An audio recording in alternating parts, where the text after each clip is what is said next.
હા, આ જૂના અને જર્જરિત ઘર જોઈને આપણને આપણું બાળપણ યાદ આવ્યા વગર રહે જ નહીં. અત્યારે આવા મકાન હોય એને કદાચ ગરીબની વ્યાખ્યામાં ગણી લેતા હશો તમે, પરંતુ વીતી ગયેલ વખતમાં આ ઓરડામાં ખાનદાની હતી, દાતારી હતી, ત્યાગ હતો, સમર્પણ હતું, કર્તવ્ય હતું. ભલે લાઇટ ન હતી અને દીવાનું અંજવાળું હતું, પરંતુ વડીલોની દ્રષ્ટિ નેક હતી સાહેબ.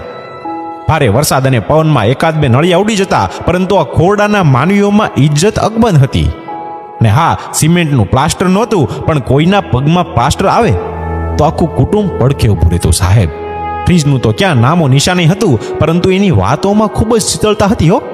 ટીવી તો જોવા પણ ન મળે, પણ દૂર રહેતા સ્નેહીઓને તકલીફ હોય તો તરત જ ખબર પડી જતી. અને વીઘાના ફળિયામાં સાંજના સમયે 2-3 ખાટલા ઢાળ્યા હોય અને બગલાની પાંખ જેવા ધોળા ગોદડા પાથર્યા હોય અને 5-6 વયોવૃદ્ધ વડીલો હુવાણ કરવા હાટુ ભેગા થયા હોય. અને મોબાઈલ તો હતા જ નહીં, એટલે મોબાઈલ કે ગેમની તો વાત જ નહીં કરવાની. પરંતુ ફળિયાની ધૂળમાં બાળકો રમતા હોય એ ચિત્ર કેટલું સુંદર લાગતું હતું સાહેબ. આ બધું પહેલાં હતું અને અત્યારે નથી એવું પણ નથી, પરંતુ મારે વીતી ગયેલ વખતની વાત કરવી હતી, એટલે મેં એ દિવસો વિશે અહીં થોડુંક ટાંક્યું છે. શું તમે ક્યારેય ગામડે રહ્યા છો? જો હા, તો કોમેન્ટમાં ગામડાની તમને કઈ વસ્તુ સૌથી વધારે યાદ આવી જાય હે?